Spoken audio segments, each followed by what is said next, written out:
My son stood there, bracing his body against the doorframe of my own home, blocking the entrance with both hands. He looked me straight in the eye and said, "Dad, you can't come in right now. Saskia's family is inside, and we're discussing some private matters." I stood frozen on the porch, staring at my own flesh and blood standing in the doorway of the house I had built with my own hands. Just 15 minutes earlier, I had finished a grueling 12-hour shift at the municipal water treatment plant. I had driven home in the biting, freezing late autumn wind, intending only to pick up a folder of engineering files I had left on my desk. But as I stepped onto the front porch, the warm glow of the living room lights and the sound of cheerful laughter and wealthy clinking glasses drifted through the glass. It was Saskia, my daughter-in-law, and her parents, celebrating something lavishly.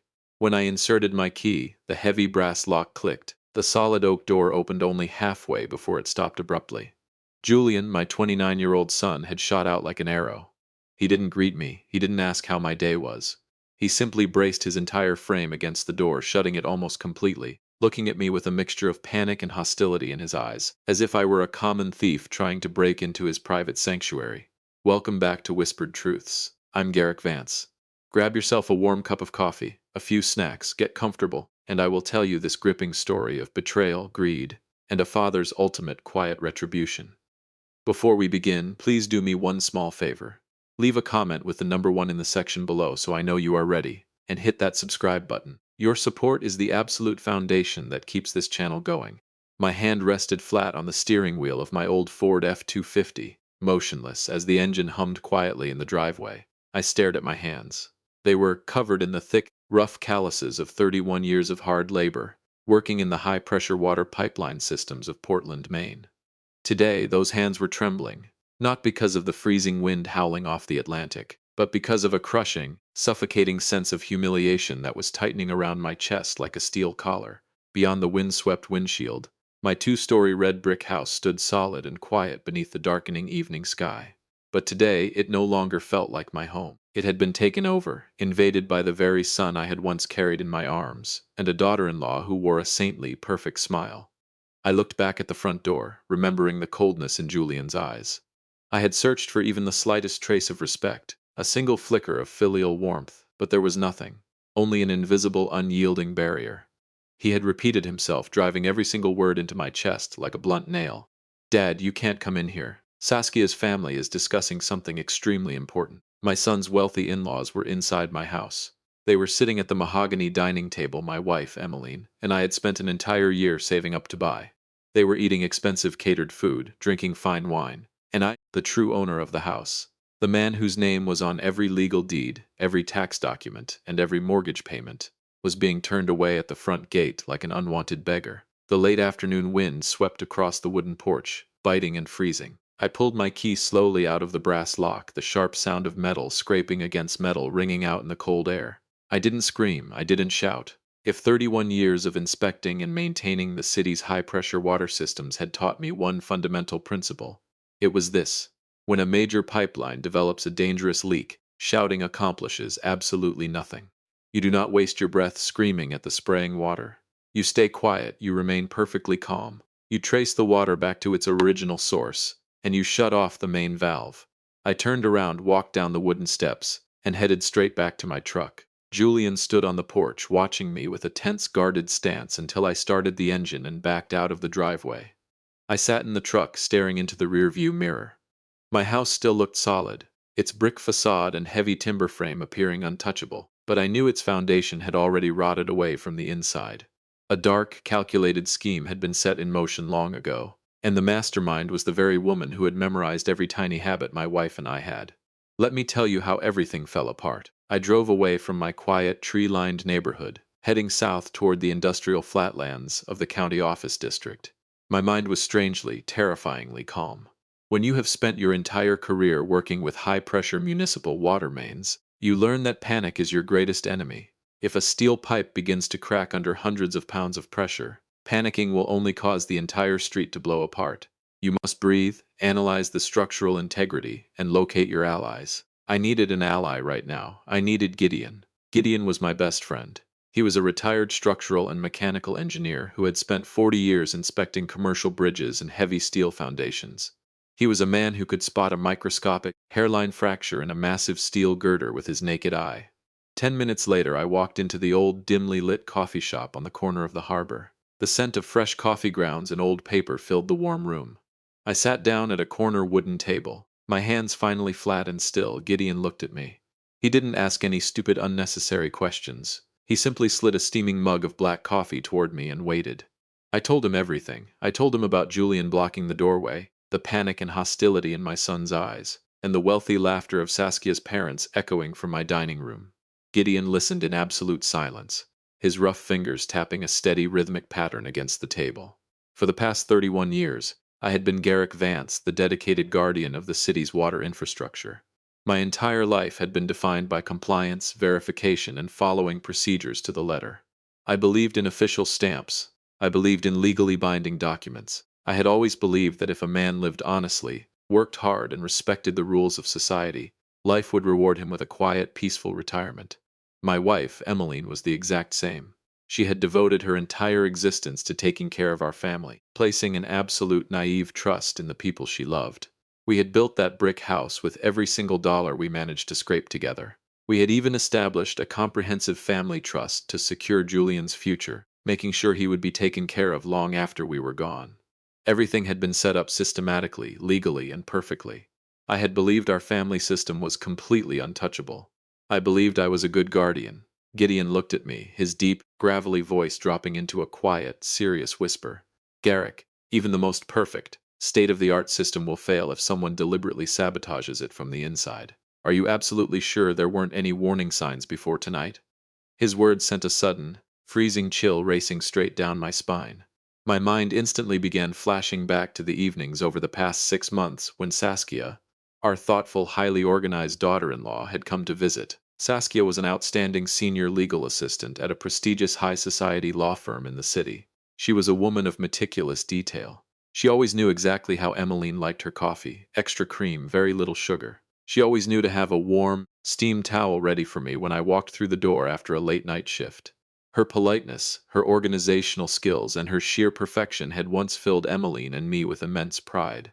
But now, as I sat in the warm coffee shop, that very perfection sent a wave of shivers through my body. A senior legal assistant at a major corporate law firm knew the law inside and out. She knew where the loopholes were. She knew how to navigate through complex asset structures and estate paperwork that ordinary people would never even think to question. I took a slow sip of the black coffee. It was bitter, matching the taste of my own foolishness. I realized how incredibly naive I had been. I had spent decades worrying about the high-pressure water pipelines running beneath the city streets, making sure the city's water flow was clean and secure, while completely ignoring the poisonous, silent current that was quietly flowing inside my own home, eating away at the very columns of my family. I said goodbye to Gideon, walked back out into the freezing autumn night, and climbed into my truck. I didn't drive home. Instead, I parked in a dark, shadow-shrouded corner across the street from my house. I sat there in the silence, watching the bright, warm lights shining from our living room window. Through the large glass, I could see Saskia's family. They were laughing, chatting, raising their wine glasses. Julian stood right beside his wife, nodding in submissive agreement as she pointed to a document lying flat on the mahogany table. I narrowed my eyes, leaning forward against the steering wheel. It wasn't an ordinary piece of paper. Even from across the street, I could see the distinctive deep blue color of the legal specialty paper used for binding certified estate documents. My heart skipped a violent beat. Suddenly, a memory flashed in my mind. 1 week earlier, I had received a brief, automated email notification from Casco Bay Trust, the local bank where we held our family trust account. The email had notified me of a minor change in our account security information. At the time, I had been exhausted from a double shift and had assumed it was nothing more than a routine system glitch, deleting it without a second thought.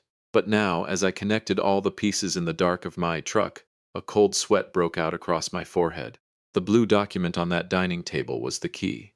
It was the weapon they were using to strip Emmeline and me of everything we had spent our entire lives building. And the horrifying truth behind it was far more terrifying than anything I could have ever imagined. The lights in my living room finally went out, one by one, casting the front porch into deep shadows-draped obscurity. Saskia's parents' luxury sedan started up slowly, the deep rumble of its engine sounding muffled in the freezing air. Its headlights sliced like massive, golden blades through the thick rolling coastal fog as it backed out of the driveway and disappeared into the dark night. I remained seated in the cold cabin of my truck, my hands gripping the steering wheel, my eyes fixed on the dark, silent house. 10 minutes later, the lights in the master bedroom upstairs flickered off, leaving the brick facade completely dark and lifeless. Julian and Saskia had gone to sleep. They slept soundly, wrapped in the comfort of a home they believed they had successfully stolen, while I sat in the freezing cold of the autumn night, planning their reckoning. It was time for me to find the answers. I opened the truck door quietly, the hinges well lubricated and silent, and crossed the dew-covered, freezing lawn without making a single sound. I slipped around to the back of the house, unlocked the wood-framed service door with my old mechanical key, and stepped inside. The transition from the biting coastal wind to the dead, heavy warmth of the interior made my skin prickle. The house was completely silent, save for the rhythmic metallic hum of the refrigerator. The air was thick, heavy with the lingering scent of expensive catered seafood, rosemary garlic roasted lamb, and the suffocatingly sweet notes of Saskia's designer perfume. It was the scent of an empire built on stolen ground. I walked straight into my first-floor home office, closing the heavy pine door softly behind me. I switched on the small desk lamp, its soft yellow glow casting long, distorted shadows across the neatly arranged technical manuals, mechanical blueprint tubes, and water pressure charts on the wall. My mind was racing, replaying the image of the blue document Saskia had been holding earlier. A professional senior legal assistant like her would never waste her time on anything minor.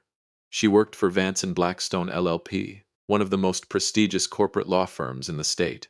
She was a master of organization, relentless in her precision, and she knew exactly how to construct a flawless legal facade to hide her movements. She understood that ordinary people rarely read the fine print, and she used that knowledge as her shield. I opened the heavy wooden desk drawer where Emmeline and I kept our physical financial binders, our mortgage deeds, and our original family trust agreements. On the surface, everything looked perfectly normal. The leather folders were in their exact places, untouched, dusted as if no one had ever disturbed them. But my maintenance instincts, sharpened by decades of searching for hidden, microscopic fractures in high-pressure water systems, told me to look beneath the surface. I pulled out the main Casco Betrust binder, my fingers turning the pages with rising anxiety. The physical sheets were there, but the digital reality was what mattered now. I turned on my desktop computer, waiting for the screen to boot up, the soft hum of the cooling fan sounding incredibly loud in the dead silence of the night. I logged into my personal email account and typed Casco Bay Trust into the search bar, my breath fogging slightly in the cold room. The notification email from the previous week appeared on the screen.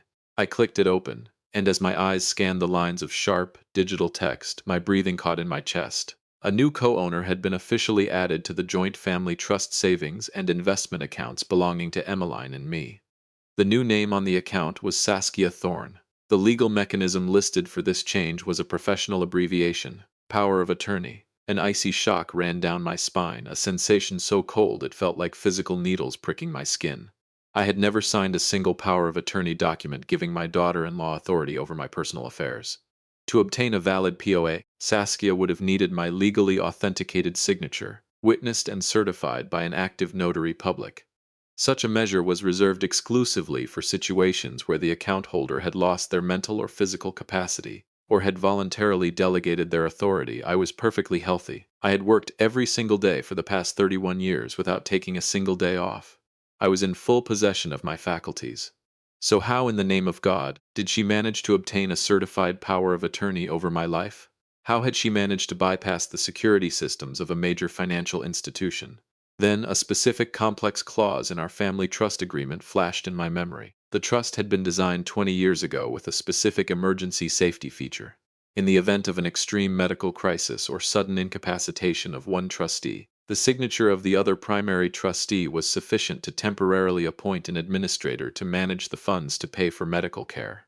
Saskia, with her deep legal training, had studied our trust documents with terrifying, cold-blooded precision. She hadn't targeted Emmeline. She had targeted me. She knew I was the one who managed the family's financial accounts. She believed that if she could somehow get me out of the way legally, the entire financial system we had built would open itself to her. I started connecting the dots, the rapid, sinister gears of their betrayal turning inside my mind. 3 months earlier, Julian had come to my office at the water plant, his face pale, his hands shaking, and his eyes bloodshot, asking for an urgent, highly confidential loan of $150,000.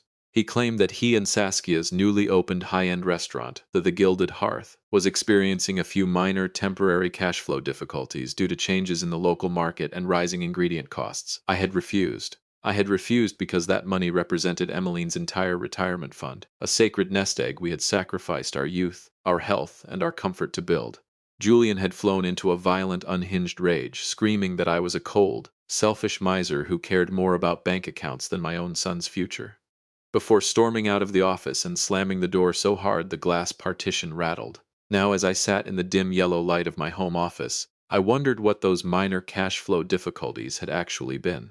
I immediately logged into a commercial business credit reporting database. Using an active administrative account, Gideon had once lent me for a municipal infrastructure audit. I typed in the corporate registration number and the tax ID for the Gilded Hearth. The financial report that flashed onto the glowing monitor looked like a high-pressure municipal water main, bursting apart under a busy city street, flooding the foundation of every building nearby. The Gilded Hearth wasn't facing minor, temporary difficulties. It was hemorrhaging more than $11,000 every single month. The report showed a crushing, suffocating stack of debt, over $80,000 in overdue supplier invoices, unpaid commercial taxes, months of back rent, and an active foreclosure warning from their commercial landlord. They were standing on the absolute precipice of complete ruinous bankruptcy. If they went under, Saskia's career as a rising star at her law firm would be shattered, and Julian's dreams of being a wealthy restaurateur would evaporate. Saskia needed money, a massive, immediate injection of capital, to save her high society reputation, her luxury lifestyle, and her legal career. And she had chosen to hunt within her own husband's family. My thoughtful, perfect daughter-in-law, the woman who remembered exactly how Emmeline liked her coffee, and brought us fresh pastries every Sunday, was secretly preparing a terrifying, cold-blooded plan to drain every single dollar my wife and I had saved over 3 decades. I shut down the computer, the screen fading to a cold black as the room fell back into a heavy, deathly silence. I stood up, walked into the dark living room, and looked toward the small, hidden security camera, nestled inconspicuously on the bookshelf between 2 old leather-bound encyclopedias. I had installed that tiny motion-activated camera years ago to monitor the house whenever Emmeline and I traveled, and Julian had absolutely no idea it even existed. He had always assumed I was just an old low-tech mechanic who didn't understand modern technology. With trembling fingers, I opened the security app on my phone and logged into the secure cloud storage. I scrolled back through the recorded history, searching for the footage from Tuesday morning at exactly 10 a.m., a day when both Emmeline and I had been away at our jobs. What appeared on my phone's screen made me realize that Saskia wasn't just trying to steal our retirement savings. She was preparing to throw Emmeline and me out onto the cold street with a scheme 100 times more ruthless and calculated than I had ever imagined. The cold neon blue glow of my phone screen cast a sharp, ghostly light across my face in the dark living room. I watched the video play. The front door of our empty house opened and Saskia walked in. She wasn't alone. A tall, middle-aged man wearing a tailored gray suit and carrying a heavy leather briefcase accompanied her. They sat down at our mahogany dining table. Saskia reached into her designer bag and pulled out a thick stack of blue legal papers. I zoomed in on the screen, my eyes strained in the dark, watching her every movement with absolute, agonizing clarity.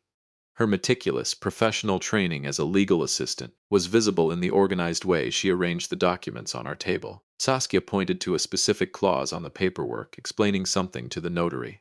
Then she leaned forward, picked up a black ink pen, and signed my name with a firm, practiced, and incredibly decisive stroke. Man in the suit nodded slowly, showing no suspicion. He reached into his leather briefcase, pulled out a heavy circular metal seal, and pressed it firmly onto the signature page. It was a notary seal.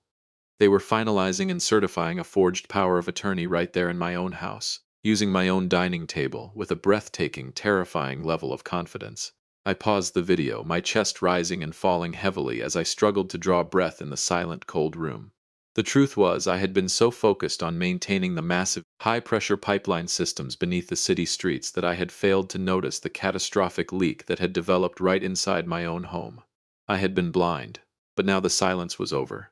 The investigation had officially begun, and I was going to follow the trail of this poison to its very source. At exactly 8:30 the next morning, I walked through the heavy glass doors of the Casco Bay Trust branch in the county center. The air inside the bank lobby was thick with the artificial scent of industrial air freshener, fresh paper, and cheap institutional coffee. The cool blast of the air conditioning did nothing to extinguish the fire burning hot and deep inside my chest. I felt my teeth grinding, my jaw aching from the sheer force of my anger, but I maintained a completely flat, unreadable expression. I had to be a technician today, not an angry father. I sat down across from the account manager, a professional-looking woman named Clara who wore a tailored navy blazer and a polite company-mandated smile.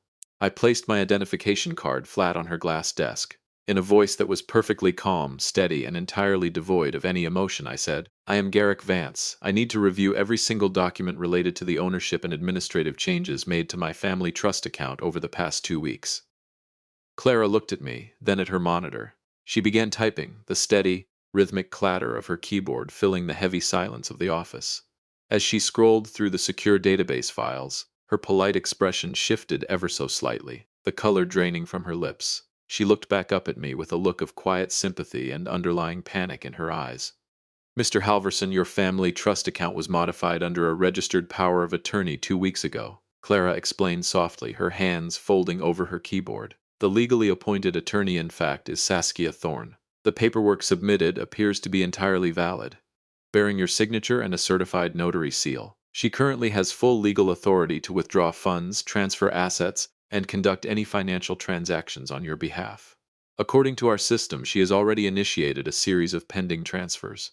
I didn't raise my voice. I didn't slam my hands on the desk. I kept my body perfectly still, resting my hands on my knees, looking Clara straight in the eyes.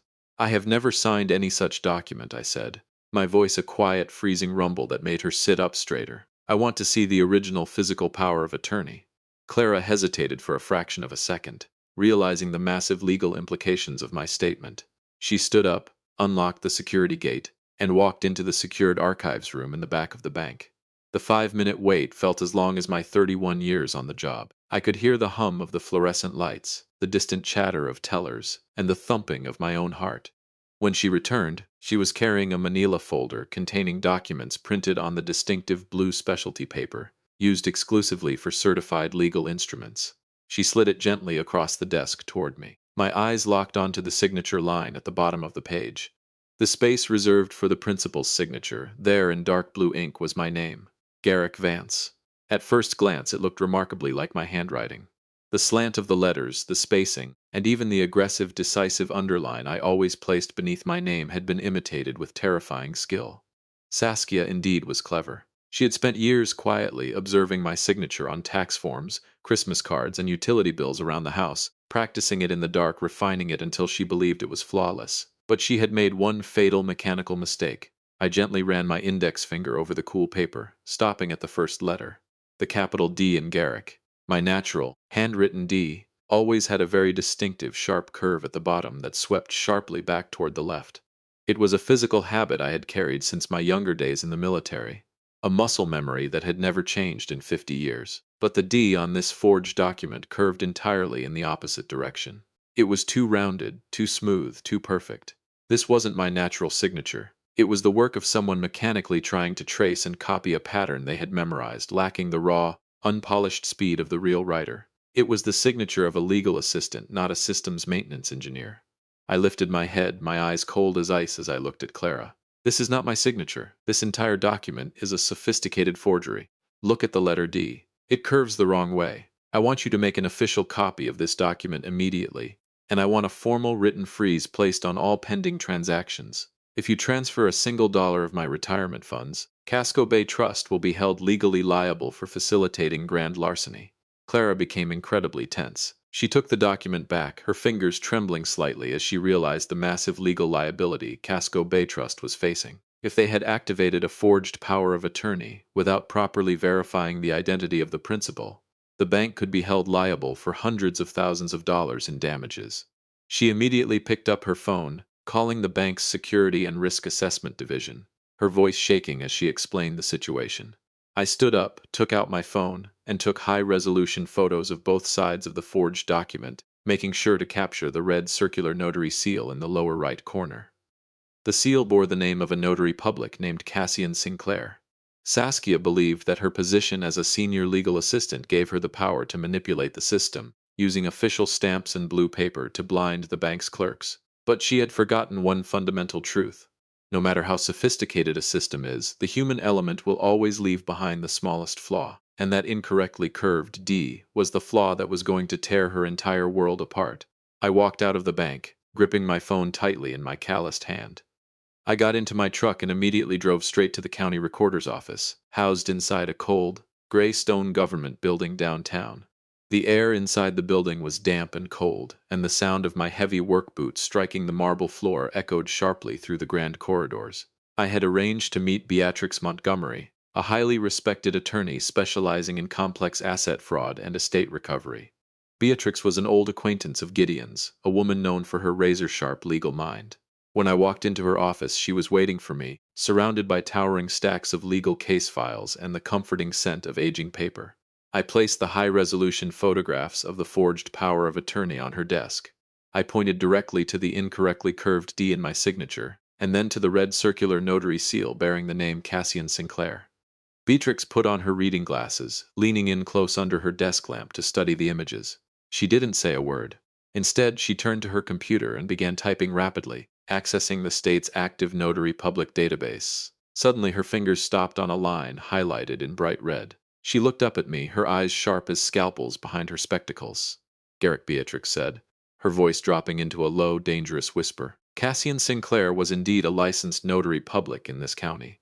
But he passed away 6 months ago. His license was officially revoked, and his physical seal was ordered to be destroyed. My heart pounded violently against my ribs. The notary seal on my forged power of attorney was fake.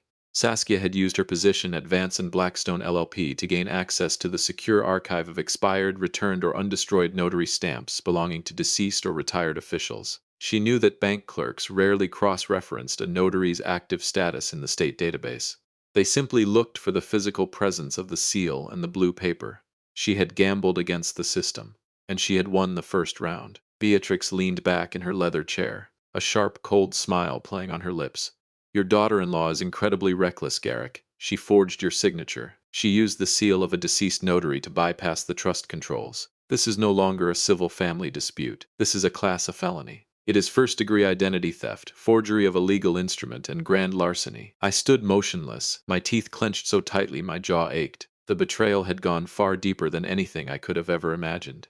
Saskia had stood in my kitchen, smiling her sweet, saintly smile, making coffee for my wife, while using the stamp of a dead man to rob us of our life savings. She intended to throw Emmeline and me out onto the street to fill the $11,000 monthly financial hole of her failing restaurant. Beatrix slid a blank sheet of paper and a black ink pen across the desk toward me. "Now," she said, her voice turning cold with determination, "we begin the counterattack.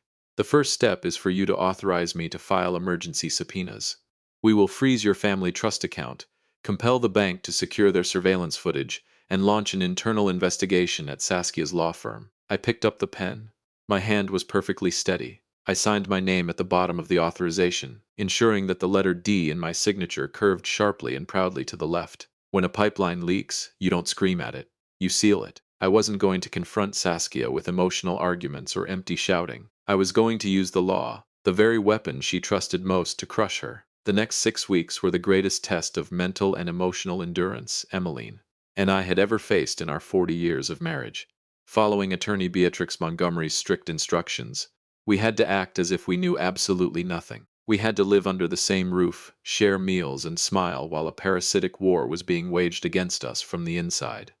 We had to watch them pretend to love us while they prepared our financial execution. I went to work every morning at the water treatment plant, my mind constantly calculating water pressures and legal timelines. Emmeline continued her routine of cleaning the house and preparing dinner.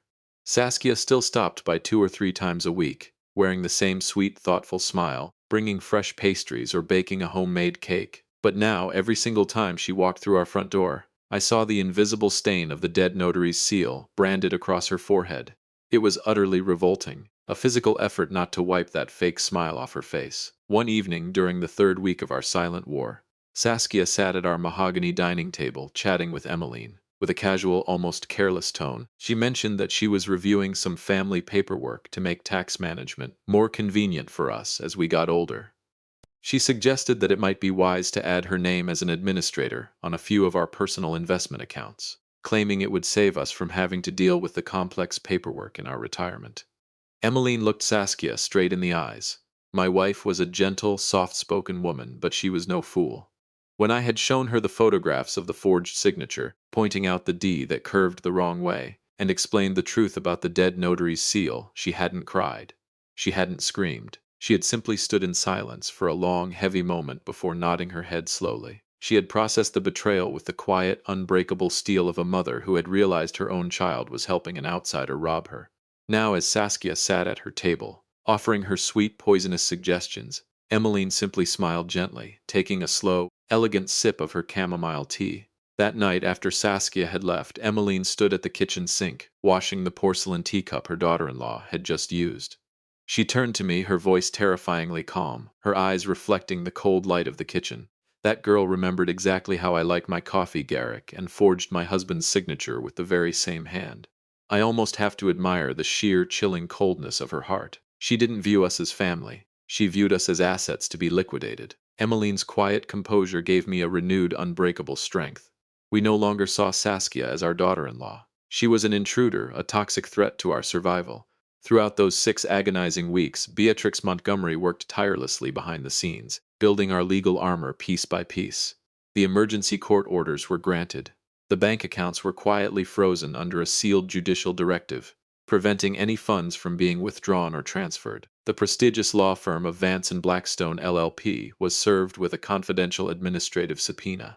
Shocked by the evidence of notary fraud originating from their own office, the firm's senior partners immediately launched a secret internal audit, discovering that Saskia had been using their corporate client databases and official legal stationery to facilitate her personal financial schemes. They began building their own file to terminate and prosecute her. But Saskia and Julian remained completely in the dark. They still believed their failing restaurant, the Gilded Hearth, was going to be rescued by the hundreds of thousands of dollars sitting in our family trust. They believed they were playing a high-stakes game of chess, completely unaware that I had already swept their king off the board. Every single afternoon, I reviewed the live footage from the hidden security camera in our living room.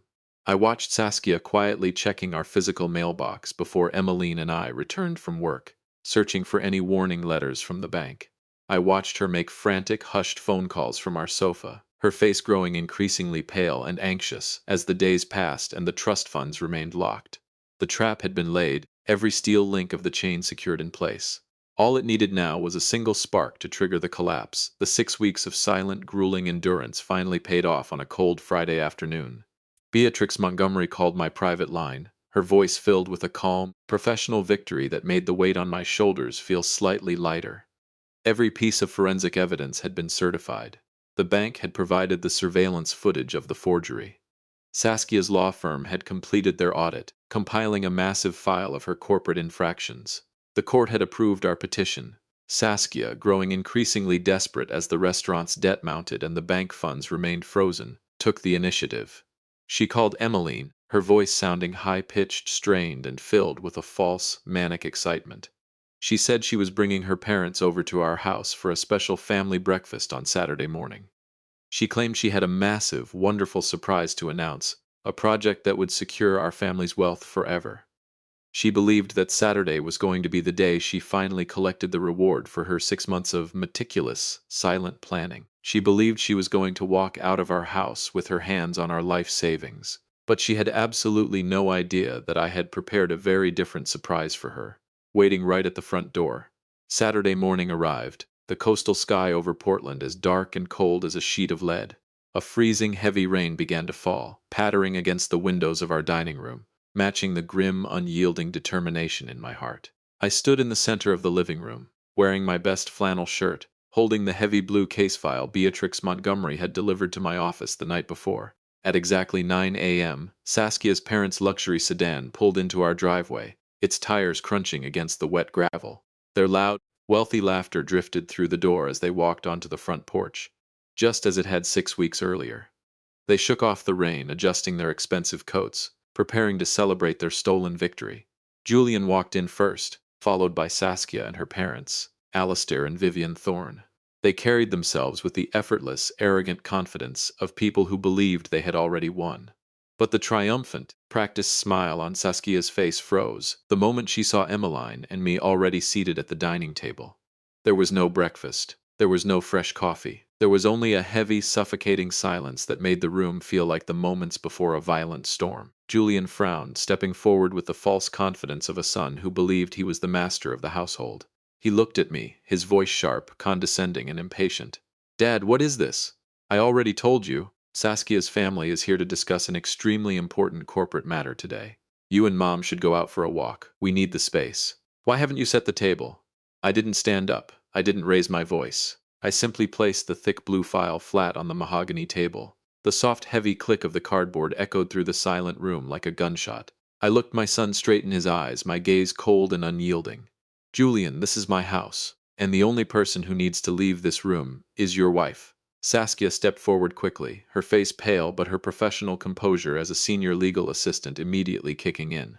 She forced a sweet, innocent laugh that sounded entirely hollow. "Dad, I really don't understand what you're talking about. I've done nothing but try to take the best possible care of this family. If we're discussing the trust modifications, it was all done to protect your interests. You're getting older, and mistakes happen. There's no need to make a run of our guests." I opened the blue file slowly, the paper rustling in the tense, silent room. I slid the copy of the forged power of attorney across the mahogany table, letting it land directly in front of her. Beside it, I placed the certified death record of Notary Public Cassian Sinclair and the account freeze order issued by the state court. "So this is how you take care of this family, Saskia?" I asked, my voice a freezing. Quiet whisper that dropped the temperature of the room by 20 degrees. "By forging my signature on a power of attorney. By using the official seal of a man who died 6 months ago to quietly drain our family trust." Saskia's face drained of every single drop of color, turning a stark, ghostly white before flushing a bright, burning red. Her eyes darted back and forth across the documents, desperately searching for a legal escape, a loophole, a defense. She looked like a trapped animal in a cage she had built with her own hands. But there was nothing.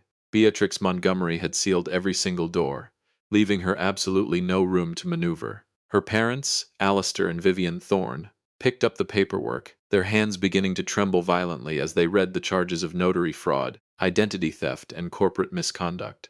They looked at their daughter, their proud, high society expressions shattering into a mask of pure horror.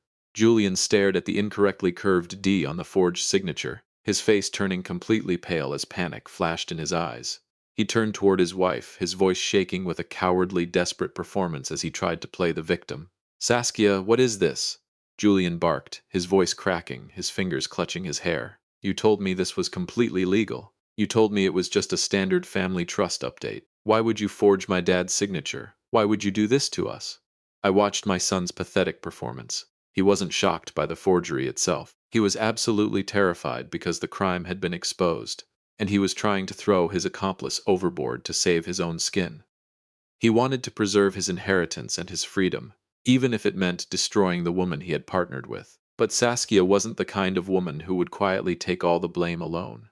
When she realized she had been cornered, the polished, elegant facade of the professional legal assistant vanished instantly, replaced by a mask of pure, vicious malice. She whipped around to face Julian, her eyes wide with fury, letting out a wild, high-pitched laugh that sounded like metal tearing apart on an assembly line. "Are you honestly going to pretend you're innocent, Julian?" Saskia screamed, her voice raw, hoarse, and dripping with hatred. "You're the one who handed me the original family trust documents from your father's private desk. You're the one who gave me the mailbox key so I could intercept every single warning letter from Casco Bay Trust. How dare you try to play the victim now? You signed the restaurant's financial reports every single month. You knew exactly where the money was coming from. You were begging me to find a way to get the funds." The living room fell into a deathly, suffocating silence. The ticking of the grandfather clock in the hallway sounded like a sledgehammer striking a steel pipe. I turned slowly to look at my only son. Julian stood frozen, his face completely drained of color. His hands hung limply at his sides, sweat beading across his forehead. He couldn't bring himself to meet my eyes. He lowered his head toward the floor, and that silence was the only answer I needed. My own flesh and blood had helped an outsider destroy our home. He had chosen to betray the father who had raised him, worked himself to the bone for 31 years to give him a future, and trample on the retirement savings of the mother who had loved him unconditionally. A crushing physical pain tightened across my chest, hurting far more than any blow an enemy could have ever delivered. I felt as though the very foundation of my life had collapsed into a dark, bottomless abyss. I looked at the senior police officer standing just outside the front door, who had been waiting for my signal. "Take her away," I said, my voice dry, hollow, but completely unwavering. "And if my son bears any legal responsibility as an accomplice, follow the law to the absolute letter. Do not show him any special treatment because of his name." The front door burst open with a cold blast of wind. 3 uniformed police officers entered the living room, carrying an official arrest warrant. The cold metallic handcuffs clicked shut around Saskia's wrists as her parents watched in stunned, silent humiliation. As she was escorted out into the freezing rain, her screams of rage and curses faded into the howling wind. Julian collapsed to his knees on the hardwood floor, weeping bitter tears of regret that had come far too late. He begged Emmeline for forgiveness, reaching out to touch the hem of her skirt, claiming that the restaurant's debt had clouded his judgment, that Saskia had convinced him it was only a temporary loan from the trust. Emmeline didn't say a single word. She didn't cry. She simply pulled her skirt away from his fingers and turned her back on her only son, walking slowly into the kitchen and closing the door behind her. Her silent, absolute withdrawal was the harshest sentence he could have ever received. It was the sound of a mother's love dying. The legal battle that followed was swift, precise, and devastating. Backed by the mountain of forensic evidence compiled by Beatrix Montgomery, Saskia was charged with first-degree document forgery, identity theft, and grand larceny. She was immediately terminated from Vance and Blackstone LLP, her legal assistant certification permanently revoked, and she was sentenced to 5 years of supervised probation, with her career, her license, and her high society reputation completely destroyed. The Gilded Hearth was seized by the bank to satisfy its debts, declaring complete bankruptcy and leaving them with nothing. As for Julian, because he had not personally signed the forged documents and had no direct knowledge of the counterfeit notary seal, he avoided prison. But he lost everything: his wife, his career, his restaurant, his social standing, and the trust of his parents. A few days later, my best friend Gideon arrived at the house, carrying a brand new set of heavy brass locks in his hands. I stood on the porch, unscrewing the old lock set from the solid oak door. The screws had gathered dust over the years, once symbolizing the security of our home, but the past 6 weeks had proven otherwise. I installed the new lock, tightening every single screw with a slow, deliberate motion. I pushed the door shut, inserted the new key, and turned it. The lock clicked crisply into place. The security system had been reset. Julian stood on the edge of the lawn, watching me work. He didn't dare step onto the porch. He remained standing in the shadow of the old maple tree, his shoulders hunched against the cold wind, staring at the new key in my hand. He knew that the old key in his pocket was now nothing more than a worthless piece of scrap metal. He no longer had the freedom to walk into this house. I stepped down from the porch, standing in front of my son. I didn't look at him with anger. I looked at him with the cold calmness of a systems guardian, who had just repaired a burst pipeline and sealed the main valve. I handed him a small duffel bag containing his clothes and personal belongings. "You are my son, Julian," I said, my voice slow and unwavering. "As a father, I can forgive you, but as the owner of this home, I can never trust you again. Trust is not a gift that is simply given. It is a structure that must be built block by block from the very foundation. Now you need to leave and take responsibility for your own life. Do not come back here until you can stand on your own 2 feet honestly." Julian took the bag, tears streaming down his face. He nodded slowly, turned around, and walked away down the street, disappearing into the cold coastal fog. I returned to the porch, sitting down in my rocking chair. The evening breeze blew off the bay, carrying fresh, clean, and peaceful air. Feeling safe inside your own home is priceless, and sometimes protecting that safety requires making the most painful decisions of all. Looking back on this journey, there are 3 profound life lessons I want to share with you today. Lesson 1. Never confuse compliance with affection. Saskia's meticulous politeness, her perfect coffee, her warm towels, and her sweet smiles were never driven by respect or love. They were a cold, calculated strategy to study our habits, find our vulnerabilities, and bypass our defenses. She was studying the blueprint of our house to find the weakest point in the foundation. True love is honest, unpolished, and sometimes messy. Clinical perfection is often just a mask for greed. Lesson 2.